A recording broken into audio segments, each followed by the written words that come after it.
All right, Ross. It is time. The players are ready. The mulligans are finished. Let's head on down to the feature match area and see who takes it down between Murktide and Hammer. On your left, Travis Brown, mono white Hammer, 502 in the Swiss. Ryan Wienans is a Murktide, 511 in the Swiss. So 502 gonna be on the play. Here is Eternal and Ornithopter. Please slow down. Let me do my let me play my game. Here go. Here go. Travis, we gotta get dinner, buddy. Look, he doesn't want to give away that he doesn't have like Springleaf Drum or, you know, whatever. And Ryan here just going to go Shockland on Steam Events, maybe holding up Spell Pierce, maybe has Lightning Bolt. Yeah, nothing super out of the ordinary from a Winans list. I do see a Brazen Borrower in the creature package. That's not something you find in every list, but... All right, here's Ginger Brew. This is going to come down and attack for 1. We'll see if Ryan wants to deal with it. Lets it hit him down to 17 life and passing back the turn. Travis Brown playing a little slow, I believe, has Surge of Righteousness in hand to protect from those spell removal spells. This is a matchup, especially if they're not pressuring you with an early DRC or Ragavan, where the Hammer player wants to, take it slow, measure their threats. Urza Saga is a great card to get around all the counter spells in the Izzet Murktide list. You're still pressuring a little bit with the Ginger Brew. And, if your opponent ever has to tap out to deal with your stuff, then you can go for the throat with a Hammer turn. So here's the rub. When you're playing against Murktide with Urza Saga, you get to the stage in the game where your Urza Saga is turned on and you have the option to play a spell into counterspell, or you can just sit back and activate Saga a few times. And Travis Brown here, noticing that sequence and going to go ahead and start doing the Saga activations, and Ryan Wienan's counterspell started shrinking his hand. We have a Darcy to start off the turn for Ryan. This with the Mishra's Bauble is going to get a Surveil. Top card is a Ledger Shredder. Do we want to keep it? No third land here for Wienans. Might mean graveyard time for the Bird Lawyer. Here's a Consider, looking for a third land, filling the graveyard for the Murktide Regent. Finds the land, but that's going to cost him essentially 2 mills into the graveyard. So a land will get there anyway since it's a fetch. So yeah, keeps it. I like that. Okay. And Bauble, this is not quite Delirium, but all he needs to turn on Delirium is to use the fetch land. So we're going to go back Travis Brown's way after the Saga activation. Problem is this DRC still isn't a particularly good blocker because Travis can make a second construct here with the third trigger on the stack and then find a fourth artifact. And now we've got 4/4 constructs that the DRC cannot trade with. Okay, so here's Saga activation.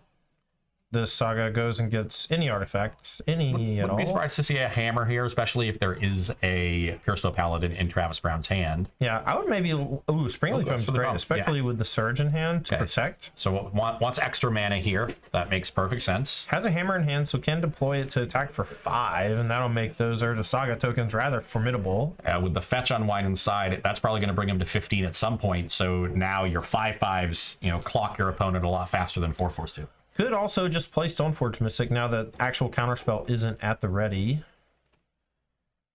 Thanks to that Springleaf Drum and the Ornithopter. Yeah, I'm inclined to just play the Hammer. Okay, here's the Stoneforge. Oh, play Stoneforge, okay. This takes the Surge down, though. Sure, but the Surge is protecting you on like a 1-for-1 basis at the moment, and currently your things that matter are just like not vulnerable to bolts. So yeah, so we're going for the Shadow Spear then. That makes sense too, to get around chump blockers. Okay, still needs some way to attach Hammer in hand should this Murktide come down next turn, which I think it will.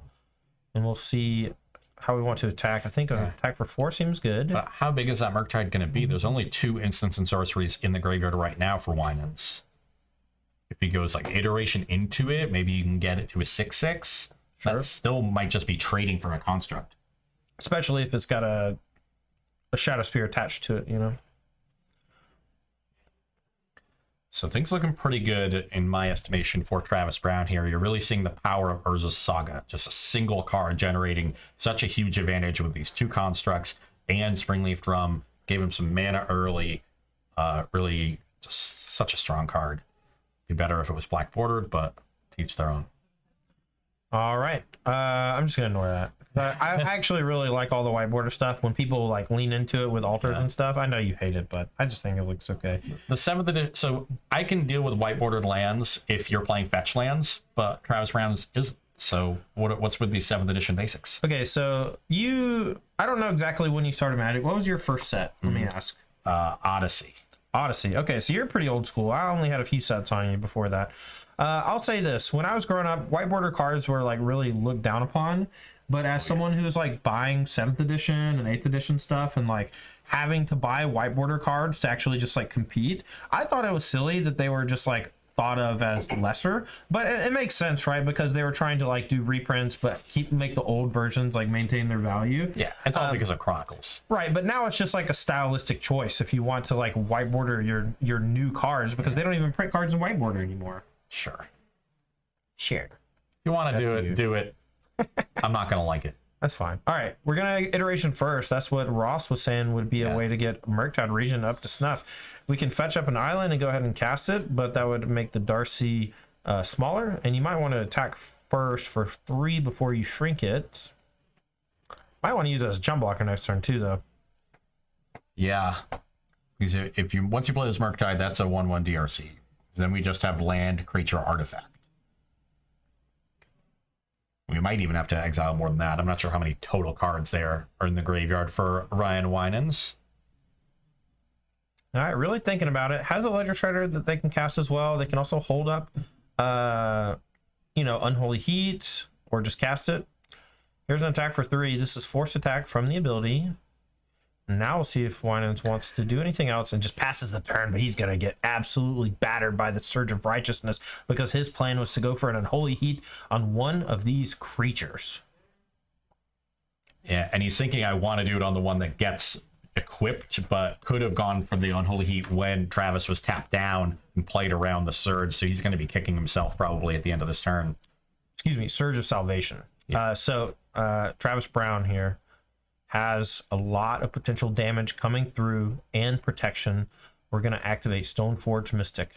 It's going to put the Shadow Spear onto the battlefield. I was going to say, we must have drawn a land because we just want to play around a counterspell. So this is going to gain us a ton of life. So the equip is targeting the construct, and now Ryan Ween is going to buy it. It's going to cast this in Holy Heat, and Surge of Salvation is going to absolutely batter him. So we got Unholy Heat and a Surveil in the stack. So he's saying, yeah, your Surveil's good, but let's wait on the Heat.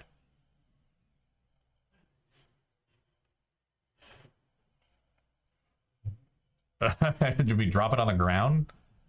That's all. He did drop it on the ground when he dropped his hand right there. Okay. That's funny. We knew he had it the whole time. That looks a little weird, but yeah, we knew. All right, so here's a big attack. This is 11. Going to be for, looks like lethal to me. What about Exaxes? Nice. So Ryan Wienan's really kicking himself for not main phasing the Unholy Heat, and Travis Brown gets him with the Surge of Salvation there. A nice little pickup for the mono white hammer decks, honestly. And Ross, I know that you don't have that much experience with hammer, but have you played against this hammer deck with the Surge in it already? I have not, but the card that it is really very good against, it is normally very good against hammer, is Fury. Okay, cool. Because it stops like the whole thing. It stops all damage from red sources, so nice. Even if they spread it around. So that aspect of it's very good. It also gives you hexproof, so it's like oddly just very good against like burn. If you're ever racing them, you can like go set up one big turn against an Eidolon, start with that, only take 2, and then play a bunch of spells. So yeah, very strong card, and we've seen it pick up in popularity. It's a stock at this point. And what's the previous spell they used to have? Blacksmith skill. Yeah, not so many blacksmith skills these days. Yeah. Okay, so let's start with Weenan sideboard and talk about how he's going to change his deck from the sideboard in this mono white hammer matchup. So I see 2 Blood Moon, 2 Dress Down, 2 Engineered Explosives, 2 Flusterstorm, 3 Force of Negation, 1 Fury, 1 Mystical Dispute, 1 Abrade, and 1 Subtlety. I like the Blood Moons against Urza Saga, Inkmoth Nexus. I love the Dress Downs against Saga. I like the Engineered Explosives against all the cheap threats. That's good against Saga as well. Yeah, I like the Fury. I like the Abrade. I even kind of like Force Negation, but I think once you're bringing in the other 8, you don't really need Force. All right, well, I'm looking at how he's sideboarding, and it looks like he's cutting multiple Raghavans right now. Are you okay cutting Raghavan on the play ever?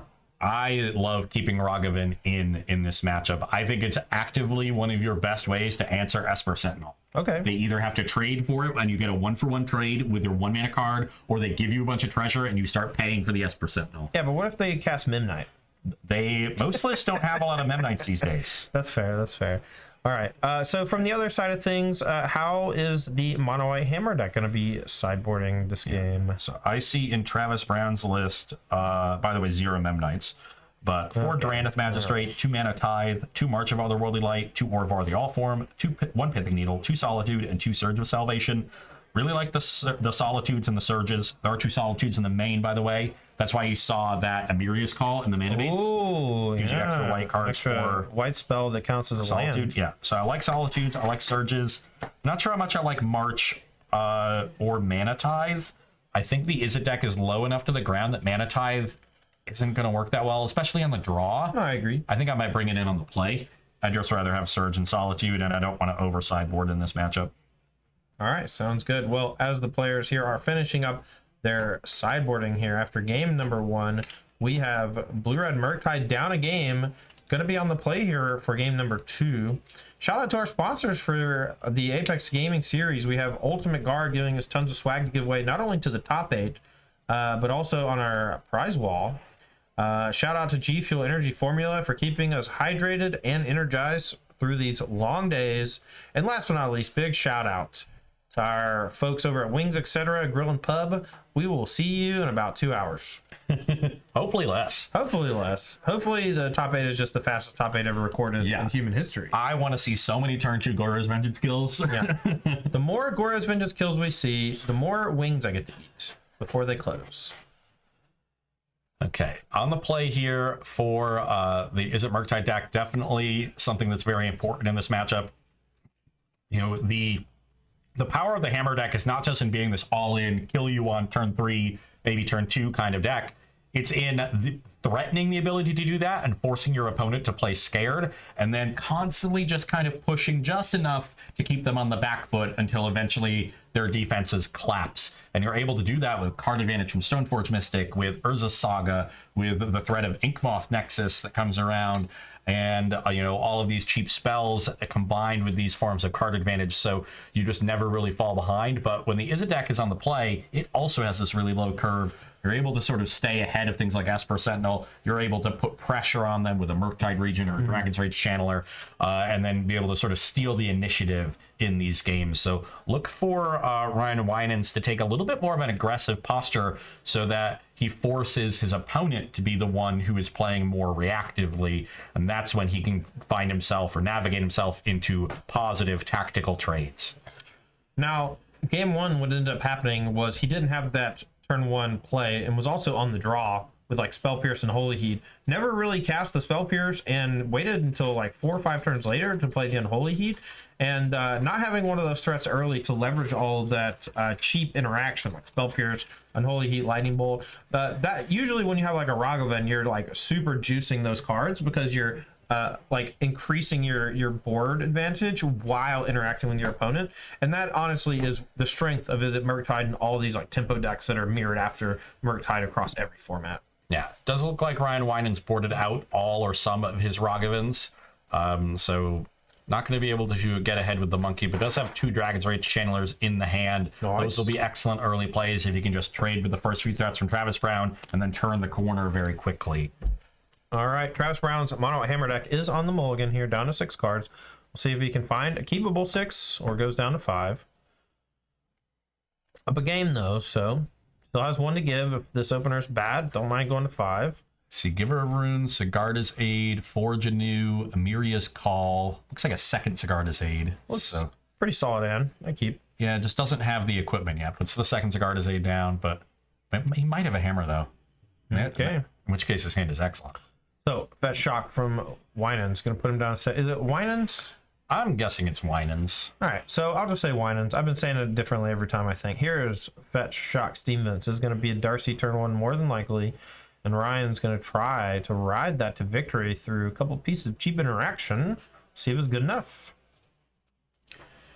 And that is the basic plan from Izzet Murktide. I think a lot of players are too quick to take a very defensive posture in this matchup because Hammer is known to be so explosive. But with Murktide and all these cheap counter spells and things in your deck, and not a ton in the way of card advantage, you've got to still be aggressive when you can, when you're on the play and you have these threats, and you can back them up with cheap interaction. All right, so we play a bobble, we get a surveil, we put a lightning bolt in the yard. Winan's going to go ahead and draw a card off the bobble, sees a Stoneforge Mystic on Travis Brown's side of things. Now, Travis Brown's turn number 1. We'll see what he wants to deploy. Could go ahead and resolve something like Sigarda's Aid, but might want to get down Giver of Runes to protect those Stoneforge Mystics, and here we go. Yeah, I don't necessarily mind binning the lightning bolt, who did bring in Force of Negation. You've got one in your hand, and with 2 Dragon's Rage Channelers, you're going to tear through your deck most likely, and you've got a lot of really high leverage cards in that sideboard: the Engineered Explosives, the Dress Downs, and similar cards. So I'd be digging for cards like that here if I was Winans, rather than just trying to rely on a couple lightning bolts. All right, so here's second DRC and bobble, 2 surveil triggers, expressive iteration on top, pretty good, but Right to the graveyard. I agree. Needs a blue card though, so may want to just go fetch land, playing, I don't know. Maybe you're right. I just take my Delirium. Take your Delirium. You've got fetch land plus bobble to find something good after this. These surveil triggers are about getting these 3/3s and attacking.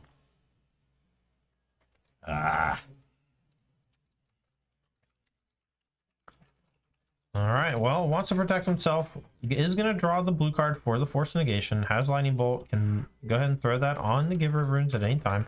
What I would have liked to have seen is a main phase fetch shock with the Flutterstrand. That way you could have like better information when you do the bobble. Because now, I don't know. Maybe not, but... Yeah, you could have also potentially gotten Delirium anyway by bolting the Giver of Runes, which you're going to do at this point. Right. So some weird sequencing from Winans, and it's going to stymie his aggressiveness here, and I think that is very bad for how these draws are lining up. Yeah, also is bottlenecked into killing the Giver with the bolt here, so just doesn't have a real answer to the Stoneforge Mystic, so this could be problematic, but luckily he has that expressive iteration next turn, so is able to dig maybe for the answer. You don't necessarily need to answer Stoneforge Mystic when your opponent finds Colossus Hammer instead of something like Calder Complete, but if you've got Force of Negation in hand, it can be quite useful. All right, we're going to fetch here. My guess, Steam Vents, going down to 14.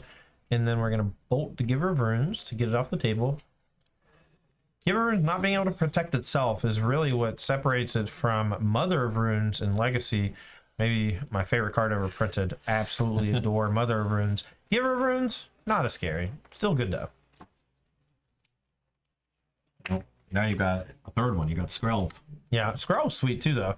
Skrell has been ideal in Pioneer lately. 2 surveils here. Who decides to keep the...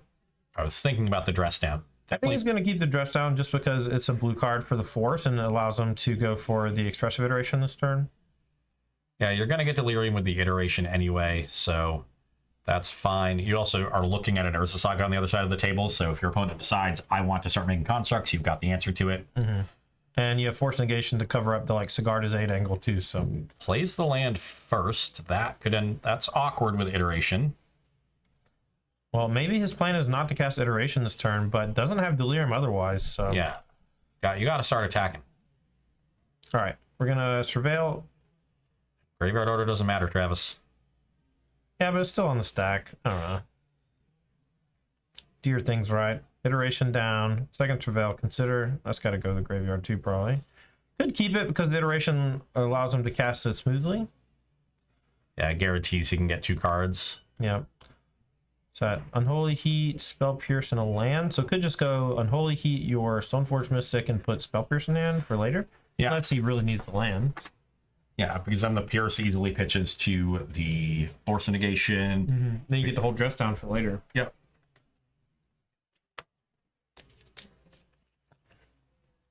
Okay. Makes sense to me. All right, here we go. Yeah. Unholy Heat. We're going to fetch again. Third Steam Vent incoming. This is going to be painful. If I'm not mistaken, this should be the full 9 damage down to 11. But we'll get life totals updated in just a moment. Yeah, can't get the Highland if you want Unholy Heat. Get our spotter to confirm life totals in just a minute. There it is, down to 11. Okay.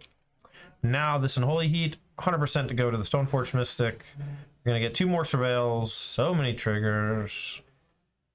So little has actually happened, but so much time has been burned thanks to these surveils.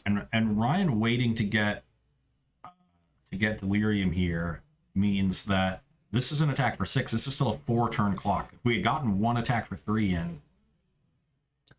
Okay, so Travis Brown is doing the ah-ha-ha, I have it, ah-ha-ha, I'm showing it to you. But unbeknownst to him, Ryan Wienans actually has access to Force Negation. So here's Cigar de Zade. Boom. Do we want to hit that, or do we want to hit the hammer? I like hitting the Cigar de Zade, honestly, so. And now the super cockiness of Travis Brown gets completely decimated here by the free spell. Ryan Winans deciding to pitch the dress down and holds the Spell Pierce. Interesting. Maybe just grab too quickly. Maybe thinks the Spell Pierce next turn could be good. Here's a...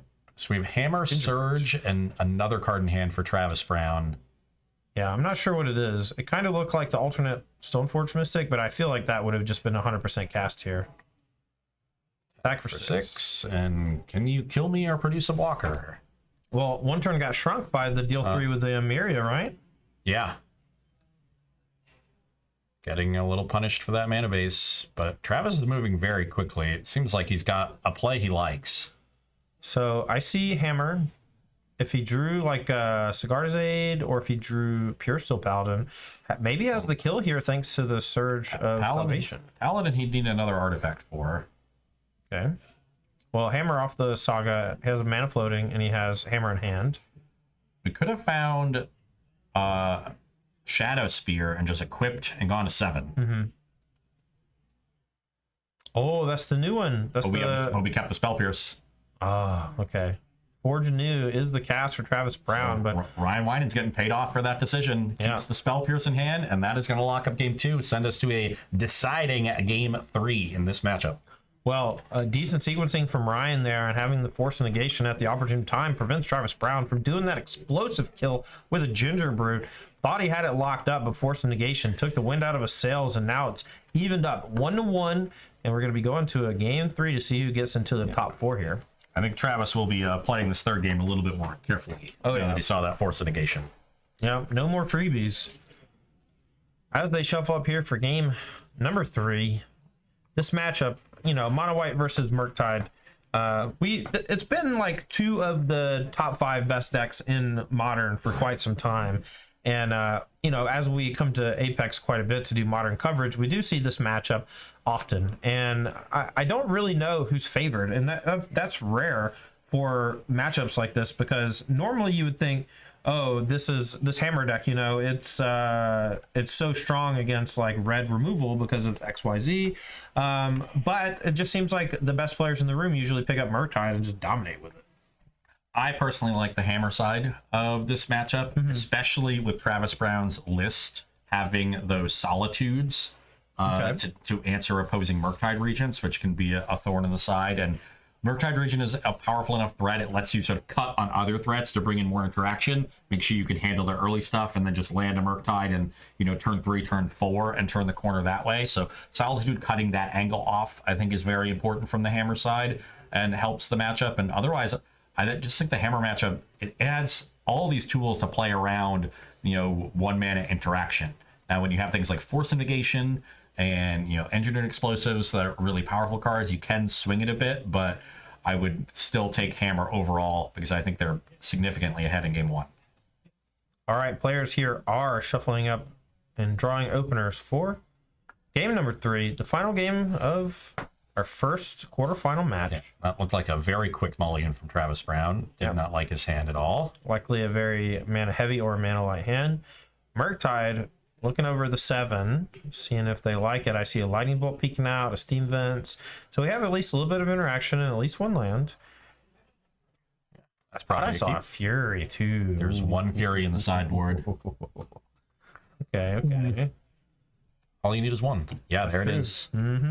So I think I see a Ledger Shredder too. That would be a nice turn 2. Let your opponent play some stuff, and then you just go Ledger Shredder, evoke a Fury, kill your stuff, connive. All right, taking a look at the 6-card hand is Travis Brown, and it doesn't look great. I don't see very many lands. Surge, Solitude. Are those Cigar de Zades in the middle? I think that they're both Pure Steel Paladins, and I don't know that he even has 2 white. I think it's just 1 land, Esper Sentinel, double Pure Steel Surge. Okay, decides to put the Surge on the bottom instead. I like that when you're light on lands. Yeah. Okay, turn one. So Mirror's Call. take 3 Esper Sentinel. Yep. I mean, this is a great start when you're on 6 and light on lands because Ryan has a lot of incentive to kill it, but also has some incentive to ignore it so you don't get that free card. And think about how good just a Rogovan would be here. Right. That said, the Fury is also very good at cleaning up Esper Sentinel. All right, here's Sigarda's. Does Ryan want to interact with it? If he does, it's probably going to cost him a card off the Esper Sentinel. Decides not to. Going to play it a little slow. And now Travis Brown hoping to draw land next turn. Winans goes 4. Stevens tapped. Yeah. Okie dokie. I think this for Winans is just a main phase. Bolt your Esper Sentinel, pay. Pay the 1. Yeah. Okay, I'm down. Your opponent's stuck on lands. You're in no rush. You have Fury for the follow-up, right? Yeah. Okay. You don't really want to you don't want to tap out for Shredder here, which is your other option. Because okay, it looks like we are going to go shock it into turn, so we're going to give him a free card. Interesting. Maybe he has Ledger Shredder plus Bobble, so just wants to go ahead and get it out of the way. Yeah, this is also reasonable, and the play I'm more likely to make if my opponent made a land drop. Right. I'm stuck on lands. I don't want to give them extra draws to it. That's what I was thinking as well, but maybe just values the Ledger Shredder ability quite, aggressively and wants to turn on Murktide as soon as possible. Yeah, there is a Murktide in hand. Does have the bobble. Okay, with the bobble too. That's a spell pierce. Yeah. Get this other Shredder out of here. We don't need that. Okay, +1/+1 counter on the Shredder. Gonna not bobble here. I guess waiting to see what the draw is for the next turn. Maybe just miss the window to peek. Not sure if we found a land. And yeah, just a Solitude. Okay, and no land. I think this means no play as well. So a couple life points back for Ryan. Now, you have to imagine the bobble's getting cracked. Oh, he does have the land, and Stoneforge Mystic is the pickup. And with Sigarda's Aid in play, that's very dangerous for Ryan Winans. Yeah, he's got to be very careful here. Has a Spell Pierce, but Stoneforge can finesse around that. Do you want to use your Fury just to deal with that Stoneforge Mystic? Might not have another option. So that's a pith. Can't be a Pithing Needle. I believe it's a Pithing Needle, but I don't think it should be. All right, draw off the bobble, draw for turn. Maybe it's for Engineer Explosives. Maybe the Pithing Needle is exactly what he wanted. And unfortunately, doesn't have the third land. Can't EE on 1 to clear the Sigarda's Aid, which is the most threatening card on Travis's side of the battlefield. Could evoke Fury and then just cast the Murktide from hand. Fury would give the 5th card. It would only be a 4/4 though. Okay, so we know that Travis Brown's drawing Pithing Needle, right? We know that he missed a land drop earlier. I like going Expressive Iteration, I like going Engineer Explosives for X = 1, holding up Spell Pierce, and then the worst case scenario is like third land somehow, Ginger Brute somehow, and then use the Stoneforge Mystic to put in the hammer. But that seems, I think, actual impossible considering the sequence of the game. Our iteration hit perfectly. We hit third land plus Unholy Heat for the Stoneforge. We got to do it now, though. Don't let Travis untap. Do we have to do it now, or can we wait? All right, we're gonna do it now. Do you want to try to trap it? Like trap it? Oh no, I just meant like, people have not really been doing the thing we thought was conventional lately. Yeah. All right, here's a bobble. We're gonna draw the Pithing Needle. Now what do you name? Maybe the needle's okay against bobble as well when they're trying to do bobble tricks early, but I don't know. I guess it has to be for Engineer Explosives mostly. Yeah, it's definitely just for EE. It's a fine. You don't want to draw it. You want to tutor for it with Saga and then protect your tokens from EE with it. Yeah. Okay, let's see what the verdict is for Travis Brown. Handful of cards. Looks like Pure Steel Paladin hanging out over there. Maybe Ryan doesn't have another removal spell. Maybe you want to go ahead and play this, but here's Pithing Needle. Ryan gonna go ahead and pop Bobble in response. Another Pithing Needle. Okay. So many Pithing Needles. You know what I would have really liked from Ryan is to let the needle resolve and hope that they name Bobble so that your Engineer Explosives on 1 gets to blow everything up. We'll get confirmation on the name here, but I'm pretty sure it's naming Engineer Explosives. There's no way the top card's another needle. There's only one in Travis's list. Well, it just look like the same picture. I don't know, man. Yeah. Maybe it's Angmoth Nexus. That's what I kind of thought it was. So they that both means have that like weird flowery picture or whatever. so that means Winans knows that there's a third land on Travis's deck. So Okay, so Injure Explosives was the name. yeah, this is our Murktide. It's going to exile 3 spells, so this will be a 6/6. And we're holding up Spell Pierce on Holy Heat. We've got EE in hand, but that's irrelevant because of the Needle. But you still traded 1-for-1 effectively against an opponent who mulliganed. So, and then the Fury. So if you draw a land, you can hardcast the Fury if that's good. So here's a weird spot because I think Travis is like forced essentially here to play the Pure Steel Paladin. Ryan has almost perfect information. He knows about a hammer. He knows about the Inkmoth Nexus. And if he main phases his hammer, it's just going to get hit with a Spell Pierce. Or, you know, he could just Unholy Heat the Pure Steel Paladin response. Yeah. What's going to end up happening is we're going to heat, Travis Brown's going to respond with the hammer, and then Ryan's going to Spell Pierce it off the island. If you're Travis Brown, you got to know that Ryan has something there because he knows about the hammer. You found it off of Stoneforge Mystic. Right. So there's no way Winans is EOTing that Unholy Heat. At the very least, he'd try to draw a card and have, you know, one more draw step at a second piece of interaction. So I just don't think you can go for it there. I think you got to hold up. All right, Pierce and Heat trade for Pure Steel Paladin and the hammer, and very close to locking up the game as Ryan wins. I mean, that's a secondary explosives. that's It's the locked worst card down in with the deck. Pithing Needle. Does he have another card in hand to do? Just Fury. Well, if we have a hammer in hand, we could activate Inkmoth Nexus and go for the kill. I think the hand is Surge, which he just drew, and the second Sigardizade from the opening hand. Oof. And no main phase Rising Canopy. Well, still needs. So if the hammer is drawn naturally, you need that third mana source to be able to activate, attack, and put the hammer on it. So I like not cracking the canopy.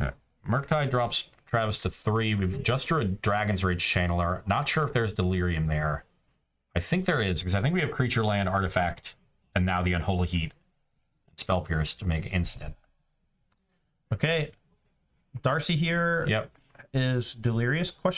it is. Okay, so this should be a great blocker for the Inkmoth Nexus, and I think that is going to seal the deal. Travis Brown going to be defeated 2-1 from Ryan Winans, extends the hand, and we have our first semifinalist. Ryan Winans with Izzet Murktide takes down the currently undefeated Travis Brown. Yeah, I gave Travis Brown the old coverage jinx, talking about how much I liked the hammer side of this matchup. And well, it was such a potentially explosive kill in game number 2, right? He was so excited with the hammer, the Sigardizade, and the one of Ginger Brute naturally drawn. And with your opponent completely tapped out with no blockers, you have to think, oh, we're good. Yep. Turns out free spells exist, and Force of Negation just put him down.